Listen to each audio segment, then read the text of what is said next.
ইসরায়েলের Tel Aviv শহর আকাশ হঠাৎ করে অস্বাভাবিকভাবে অন্ধকার হয়ে ওঠে হাজার হাজার কাকের বিশাল ঝাঁকে। শহরের পরিচিত আজরিয়েলি টাওয়ারের ওপর দিয়ে ঘূর্ণীয়মান এই পাখির দল তৈরি করে এক ভিন্নধর্মী দৃশ্য। মুহূর্তেই সেই ভিডিও ছড়িয়ে পড়ে সামাজিক মাধ্যমে এবং শুরু হয় নানা ব্যাখ্যা ও জল্পনা। অনেকেই ঘটনাটিকে অশুভ সংকেত হিসেবে দেখছেন, বিশেষ করে ইসরায়েল ও ইরানের চলমান উত্তেজনার প্রেক্ষাপটে বিষয়টি আরও বেশি আলোচনায় এসেছে। কেউ কেউ এটিকে সম্ভাব্য বিপর্যয়ের পূর্বাভাস বলেও দাবি করছেন। শুধু সাধারণ মানুষই নয়, ধর্মীয় তাত্ত্বিকরাও এই ঘটনার ব্যাখ্যা খুঁজছেন প্রাচীন ধর্মগ্রন্থে। এই ক্ষেত্রে অনেকেই বাইবেলের বুক অফ রেভলিউশনের 19-17 নম্বর আয়াতের কথা টেনে এনেছেন।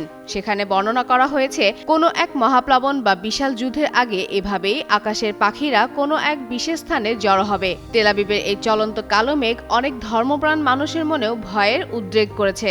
নন ইনভার্টার এসির দামে ঘরে আনুন বিদ্যুৎ সাশ্রয়ী ইনভার্টার এসি। এখন 1.5 ton my one inverter AC মাত্র 48,900 টাকা পাওয়া যাচ্ছে মিনিস্টার শোরুমে।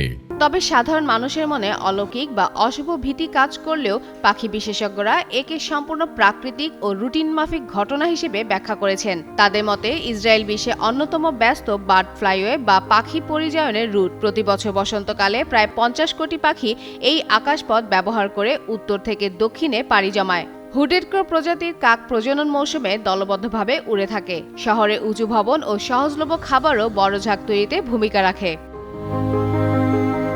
এদিকে ঘটনাটি নিয়ে আন্তর্জাতিক গণমাধ্যমে আলোচনা হলেও এখনও ইসরায়েলের মূলধারার কোনো সংবাদ মাধ্যমে এটি প্রকাশিত হয়নি। তবে ভারতীয় বেশ কিছু গণমাধ্যমে ঘটনাটি গুরুত্ব দিয়ে প্রচার করা হয়েছে। বিশ্লেষকদের মতে, বর্তমানে ভূ রাজনৈতিক অস্থিরতার কারণে সাধারণ মানুষ স্বাভাবিক প্রাকৃতিক ঘটনাকেও অতিরঞ্জনভাবে ব্যাখ্যা করছেন। তাদের ধারণা, এই ঘটনাটি প্রকৃতির স্বাভাবিক আচরণ হলেও বৈশ্বিক উত্তেজনার প্রেক্ষাপটে তা মানুষের মনে ভয়ের প্রতিছবি তৈরি করেছে। ফাতেমা ফাতেহ জান, যুগান্তর নিউজ।